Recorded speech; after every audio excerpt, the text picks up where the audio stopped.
O Ladrão de Bagdá é um filme de 1924 dirigido por Raoul Walsh, estrelado por Douglas Fairbanks, Snitz Edwards, Charles Belcher e Anna May Wong. Um rebelde ladrão luta contra um traiçoeiro regente mongol pela mão de uma bela princesa. Olá pessoas, sejam todos muitíssimo bem-vindos. Eu sou o Aleph e hoje é dia da gente fazer mais uma recapitulação aí, falando sobre o filme de número 20 na lista. Esse filme que é aí acho que é um grande clássico, né? Na verdade tem outras versões aí com o mesmo título. Eu não sei dizer qual delas é mais famosa, mas esse aqui é um grande clássico, é um filme bem épico, super produção e tal. Vamos lá, sobre a sinopse. Bom, a sinopse é extremamente resumida, né? Mas o filme conta a história desse ladrão. É uma coisa meio... Bom, o filme, eu acho que o jeito mais fácil de eu explicar vai ser o seguinte. O filme é adaptado das Mil e Uma Noites, só que ele, em vez de pegar uma única história, ele pega várias e meio que monta uma mistura ali de histórias pra fazer a desse filme. Bom, não li, na verdade, pra saber te dizer quais são ou quais mudanças eles fazem, mas eu sei que a ideia é essa. É que ele é adaptado de vários contos e ele junta todos em um só. Então, nisso ele provavelmente junta personagens e tal, né? Alguns dos elementos da história a gente tá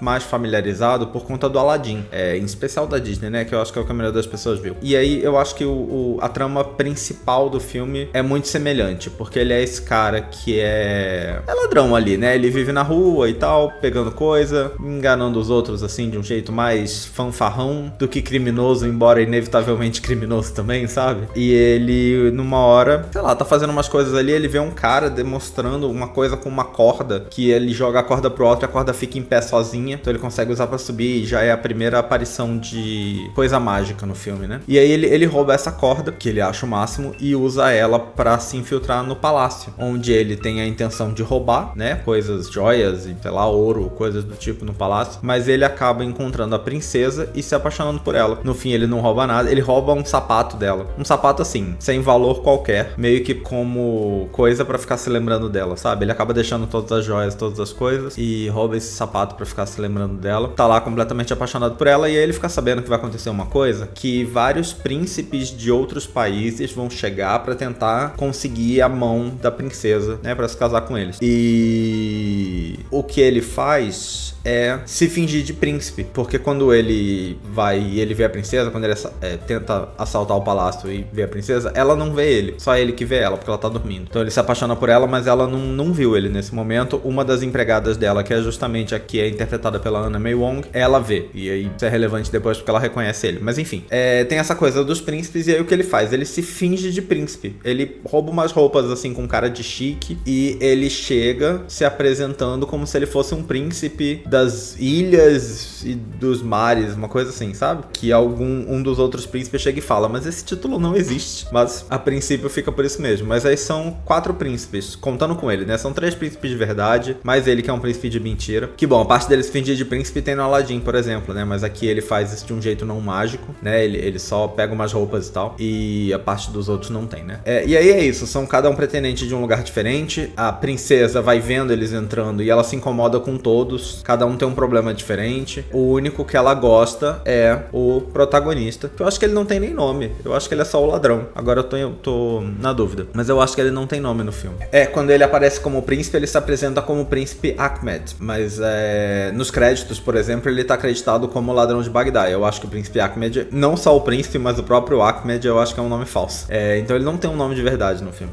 Enfim, todos eles se apresentam e tal, e aí o príncipe, que é da Mongólia, é o principal vilão do filme, né? Como fala ali na sinopse, ele é o principal vilão do filme. E aí ele é o que mais arma coisa e a Anna May Wong trabalha pra ele. Então ele tem essa infiltrada lá dentro que passa várias informações pra ele. Ela fala pra ele, porque ela reconhece o cara, que ele não é príncipe de verdade, que ele é um ladrão que tenta roubar o castelo e tal. E aí o príncipe da Mongólia usa isso pra revelar e eliminar a concorrência justo do cara que a princesa gostou, né? Porque a princesa a princípio escolheu ele e era ela que ia poder escolher e ela escolhe ele. Mas ele fala, ele não é príncipe de verdade. Então fazem um negócio que ela manda os 3 pretendentes que sobraram, porque o outro foi preso a essa altura, os 3 pretendentes que são os príncipes de verdade, cada um, eles têm uma semana pra voltar com o item mais precioso que eles conseguirem encontrar, mais único, mais raro que eles conseguirem encontrar e, sei lá, quem trouxer a coisa mais valiosa vai se casar com ela. E aí eles saem, ela faz um jeitinho lá pra conseguir ajudar o que ela gostou a fugir da cadeia, cadeia. E aí ele sai na missão também. Fala, ó, já que os outros vão tentar fazer isso, eu vou também conseguir uma coisa rara pra ela, pra poder casar com ela. E aí um deles pega o tapete voador, um clássico aí também muito popularizado pelo Aladdin. Um deles pega uma bola de cristal, que é tipo o olho de uma estátua, não sei o quê. E um deles pega... E o príncipe da Mongólia pega uma maçã dourada que é capaz de curar qualquer coisa, inclusive a morte, né? Ele faz um teste, ele mata um cara e aí passa a maçã assim e o cara volta à vida, sabe? E enquanto isso, o protagonista passa por umas coisas super mirabolantes, enfrenta monstros, vai numa caverna que ele tem que fazer um não sei o que pra voar, pra depois encontrar um sujeitinho velho num barco que aí leva ele numa outra montanha, que aí ele pega um cavalo com asas, né? Um Pégaso. E aí ele vai não sei onde, pra no final das contas ele ganhar uma caixinha, tipo um baúzinho, que pelo que eu entendo consegue gerar qualquer coisa que ele quiser, meio que dos desejos, assim. É como se fosse a lâmpada, eu acho, a essa altura, né? Mas eu acho que gera coisas físicas, pelo menos no filme, né? Então, sei lá, ele meio que pega alguma coisa de dentro da caixinha, joga no chão e vira o que ele quer, sabe? É meio assim. E bom, eu tô contando esse filme inteiro porque eu acho que esses, assim, muito antigos do cinema mudo não tem muito o que falar de spoiler, né? E eu acho que esse é pra ser uma história tão clássica, assim, que é meio previsível, né? Mas é isso, aí quando ele volta, o príncipe da Mongólia meio que deu um golpe de estado ali, tentou dominar a Arábia, ali o lugar onde eles estavam, e ele, usando esse poder dele pra gerar um exército, acaba salvando, e aí no que ele salva todo mundo, aceitam ele se casar com a princesa e, sei lá, todos vivem felizes para sempre. É isso, né? Essa é a história do filme. E aí, bom, como eu falei, ele é adaptado de várias historinhas das Mil e Uma Noites, né? Eles juntam várias pra fazer essa. De acordo com o filho dele, o Douglas Fairbanks Jr., porque acho que esse que, sei lá, teve mais oportunidade de dar entrevista, talvez, o Fairbanks pai, que, né, protagoniza esse filme, considerava esse, assim, o filme preferido de todos os que ele fez. O Fairbanks ficou muito famoso fazendo filmes, assim, de aventura. Então, antes desse, ele já tinha feito Zorro, que foi, se eu não me engano, a primeira adaptação do Zorro, assim, foi o livro, Contos, eu acho que é um conto original. Tinha sido lançado há pouco tempo, e aí ele achou interessante, fez um filme. Não era um personagem popular ainda, né, quando ele fez o dele. O dele foi meio que o primeiro, assim. Ele já tinha feito Robin Hood também, uma versão que eu até tenho bastante curiosidade de ver, nunca assisti, o Zorro eu já assisti. Então o Fairbanks era esse ator que já era muito famoso por ser esse grande herói, né? Esse personagem de filmes de aventura e tal. O filho eventualmente foi ser a mesma coisa. O filho dele eventualmente também fez papéis nesse estilo. Mas, né, o pai é originalmente muito famoso por isso. E aí esse filme, o Fairbanks produz o filme também, né? Então o filme é muito dele, assim. Ele produz e ele idealizou a história. Eu acho que ele não fez o roteiro propriamente, mas ele fez a história. Ele é acreditado como tá na frente da história. Eu não sei se isso significa roteiro também no fim das contas. O filme não tem fala, né? Mas enfim, é muito dele a produção, né? Ele já era um ator muito famoso, já devia ter muito dinheiro, então eu acho que o filme acaba sendo muito dele. E assim, inevitavelmente, a história é simples, é uma história de aventura, dessas que é difícil não gostar, porque é simples de um jeito que eu acho que acaba todo mundo gostando, né? Aquela história do carinha que é pobre, mas aí ele prova seu heroísmo pra conquistar a garota, é uma coisa muito, muito clichê, mas num sentido, sei lá, é uma história que funciona, né? E bom, em 1924, ela devia ser bem menos comum, obviamente existindo na literatura há muito tempo, mas pra você ver isso acontecendo, né? Não devia ser uma coisa tão comum assim. Mas o que eu acho que é o maior destaque nesse filme é a parte visual. É a parte de produção de cenário, que é, assim, absolutamente impressionante. Absolutamente impressionante, de verdade. Eu acho que ele pega... E aí, bom, é interessante que o próprio Fairbanks faz... Ele não usa dublê, né? O que... pra gente que tá assistindo, eu pessoalmente não acho que causa um impacto tão grande. Eu acho que é interessante saber, como curiosidade, mas vendo o filme, porque, sei lá, o dublê estaria disfarçado ali, né? Você não perceberia que trocou de pessoa numa situação normal. Então, vendo, eu acho que não causa tanto impacto. É mais interessante quando a gente fica sabendo depois, né? Vendo, o que eu acho que causa impacto são os cenários, os efeitos especiais. Os efeitos especiais são assim, são muitos e é divertido. É legal ver efeitos especiais num filme de larga escala, assim, sabe? De um jeito que a gente não via, porque, sei lá, o Méliès ficava fazendo efeito especial o tempo inteiro, 20 anos antes disso. Só que eram, né, esses mini filminhos filmes que eram muito mais sobre o efeito especial do que sobre a história sendo contada. E aqui não, é uma história sendo contada que usa os efeitos especiais como recurso, né? É o contrário. O Méliès meio que ele tinha a ideia do efeito especial e ele inventava uma história em volta, tipo, o que eu posso criar para eu gastar, né, para usar essa ideia que eu tive, sabe? Era meio assim. E aqui é o contrário. Mas ele usa, você tem o tapete voando, você tem essa coisa da corda que fica em pé, tem diversas cenas de gente escalando coisas que teoricamente são gigantescas. Na prática, obviamente, algumas ainda são muito grandes. Inevitavelmente, assim, não tem como. Tem um grande portão que é a entrada da cidade. E é um portão super elaborado, ele abre meio que pros lados e pra cima e pra baixo ao mesmo tempo, assim, sabe? Ele, em vez de abrir como uma porta normal, ele abre meio que saindo pra dentro, assim, que, sei lá, parece essas portas de mansão em Alphaville hoje em dia, que dá 10 da pessoa, assim. Eu acho que ele é maior do que isso, assim, sabe? Ele é daí pra cima. É um negócio que pra o que a gente tá acostumado a ver na época é bem impressionante, né? Me lembra inevitavelmente um pouco do Intolerância do Griffith, mas eu acho que enquanto Intolerância... É que o Intolerância também tá tentando adaptar uma coisa, tá tentando usar cenários gigantescos pra replicar uma coisa do mundo real. E esse aqui, não, é uma história de fantasia, né? Então ele tem mais liberdade pra viajar e inventar. Na prática, eu acho que o daqui fica muito mais legal. Olhando, sabe? Eu acho que o daqui é muito mais interessante. Intolerância também tem o fato de que o filme são vários cenários, né? E só uma das historinhas dentro do filme é pra ser nesse lugar, enquanto as outras são em lugares mais comuns, né? Aqui o filme inteiro se passa nesse lugar mágico e impressionante e tudo mais. Então o visual do filme todo chama muita atenção, assim, todas as cenas, seja pelos cenários construídos gigantescos, super elaborados, seja pelos efeitos especiais, eu acho que o visual é a parte mais impactante. O William Cameron Menzies foi o grande responsável aí pela criação desses cenários. Ele é uma pessoa que a gente já viu aqui em filmes bem mais recentes. Ele, por exemplo, foi responsável também pela cenografia de O Vento Levou, e ele dirigiu eu não vou lembrar o nome do filme que ele dirigiu, mas ele dirigiu um filme de ficção científica que a gente viu aqui, que em inglês se chama Things to Come. Em português é alguma coisa do século XXI, eu acho. Que é um filme com o roteiro do H.G. Wells. E aí foi o Menzies que dirigiu aquele filme. Deve ter feito cenografia também, porque eu acho que essa era a especialidade dele. Talvez não tenha feito, tô chutando. Mas ele dirigiu aquele filme. Então, é uma pessoa que a gente já viu, né? Continuou fazendo grandes épicos aí durante bastante tempo no cinema, né? Porque O Vento Levou é um outro grande épico, né? Mas é isso, ele foi o principal responsável.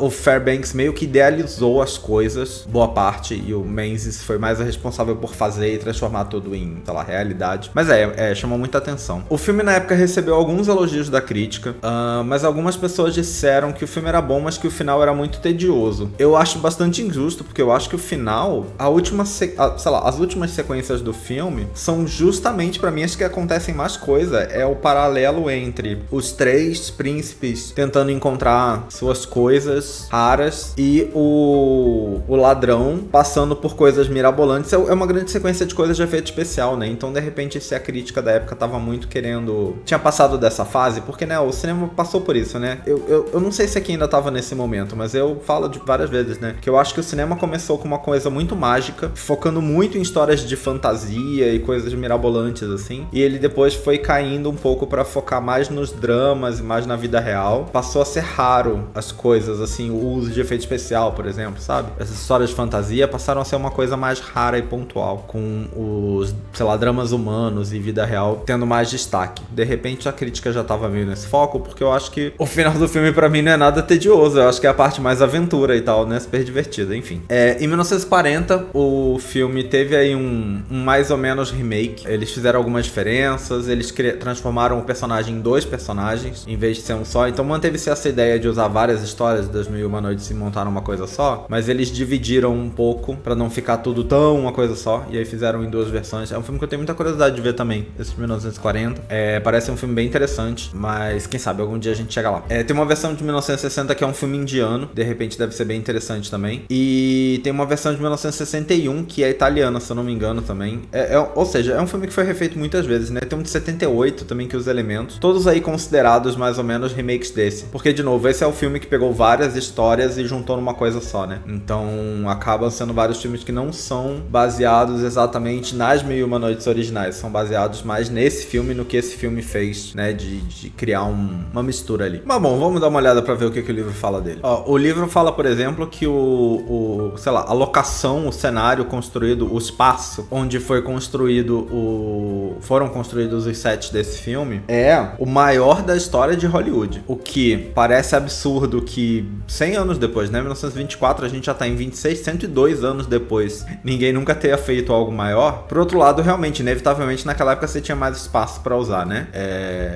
Hollywood mudou muito ao longo dos anos e hoje é uma cidade com muito mais coisas e construções e pessoas morando do que era na época que você tinha mais espaço livre, né? Então eu acho que de algum jeito realmente o antigamente é mais possível fazer esse tipo de coisa, mas é o livro que tá dizendo, não sou eu, mas diz aqui que é o maior na história de Hollywood. E de novo, assistindo o filme dá pra acreditar, principalmente pelas cenas que são pra ser no deserto. Tem as cenas que são ele andando pelo deserto, são as que mais me chamam a atenção, que eu queria saber como filmaram, exatamente onde filmaram. Eu não sei se tem alguma região de dunas por ali, por exemplo. Hoje em dia não deve ter, né? Mas de repente na época tinha, e usaram isso pra fazer, ou se foi realmente dentro desse terreno de estúdio. Pelo que fala aqui do tamanho do espaço em que construíram o cenário, eu fico achando que de repente isso foi feito em estúdio, entre aspas, porque eu acho que é uma área aberta de verdade, mas eu acho que era parte do terreno onde foram construídos os cenários, sabe? O livro faz uma nota ainda que eu acho que vale a caráter de curiosidade, que o príncipe, dos três príncipes, tem um príncipe que é o persa, e aí diz que ele não é acreditado no filme, que ele foi interpretado por uma mulher. Se eu não me engano, o persa é o que a princesa rejeita porque diz que ele é muito gordo. Eu acho que é isso. A princesa fazendo gordofobia no filme. Mas o filme tem uma escalação interessante de pessoas, inclusive, né? Porque a gente tem a Anna May Wong. É uma escalação interessante pro que se esperava da época, né? Não é exatamente correta. Mas o príncipe da Mongólia, por exemplo, é interpretado por um ator japonês. O que, bom, não é um ator da Mongólia, não é um ator nem de tão perto assim, mas parece pra mim que é melhor do que se fosse só um americano, sabe? Que é o que aconteceria na grande maioria dos filmes. Então, assim, o livro não fala muita coisa além do que eu já falei aqui, né? Na verdade, o livro fala mais em curiosidades, assim, sobre ser essa grande obra. O livro fala que apesar do filme ser acreditado como dirigido pelo Hal Walsh, como todo o filme foi essencialmente concebido pelo próprio Fairbanks, né? Ele idealizou tudo. O Hal Walsh foi lá dirigir mesmo, mas não é dele o filme é muito mais do Fairbanks. Toda a ideia, toda a proposta, todas as coisas são muito mais do próprio Fairbanks. É um filme que realmente estabeleceu aí uma carreira dele que já era bem sucedida, mas eu acho que se tornou aí o grande clássico dele. E eu acho que é justificado, assim, realmente é um ótimo filme. Como eu falei, eu acho que no filme que já falei minha opinião algumas vezes, né? Mas eu acho que é um filme fácil de gostar. É uma história fácil de gostar, né? Essa história de aventura e tal, é uma coisa... Eu não sei se dizer que é difícil fazer errado é correto, porque eu acho que muita gente já provou por aí que toda a história dá pra ser feita errado. Mas eu acho que, bom, não é o caso. Eu acho que ele faz muito bem feito. Obviamente é um filme de cinema mudo, né? Então tem que levar em consideração essas coisas. Eu gosto que ele não tem fala demais, ele não tem intertítulos demais, porque acho que eu já falei aqui antes, é uma coisa que me incomodava. Eu acho que os filmes do cinema mudo que melhor sobreviveram ao tempo são os que dependiam menos de intertítulos. E assim, é uma opinião pessoal, mas eu sinto isso quando eu tô assistindo. Quanto menos intertítulo o filme tem e mais ele dá conta da história que ele quer contar, ele banca o que ele tá tentando fazer nas cenas, pra mim, melhor é o filme. Frequentemente, assim, obviamente isso sozinho não resolve, né? Mas é um ponto bem forte pra mim, assim. E eu acho que esse filme faz um uso bem ok, assim, bem razoável. Talvez daria pra ter até menos, mas eu não acho que ele exagera, não fica cansativo, o que eu acho que é importante num filme de aventura, né? Um filme de aventura tem que ter um ritmo, né? Tem que ter uma coisa, assim, para te manter interessado, te manter engajado na ação. E aí, cada intertítulo que quebra essa ação é um problema, né? Então, eu sinto que realmente ele coloca quando ele precisa explicar alguma coisa, quando ele quer dar um saborzinho pra uma cena com um comentário, alguma coisa assim. Mas eu acho que ele não exagera. Não é um que me incomodou, assim, na quantidade de texto. Mas é isso, acho que a gente vai ficando por aqui. Deixa aí nos comentários se você já viu esse filme, o que você achou. Fala comigo, me dá sua opinião. Breve nós estamos de volta com mais um. Espero que vocês tenham gostado desse vídeo. Até a próxima. Valeu, até mais!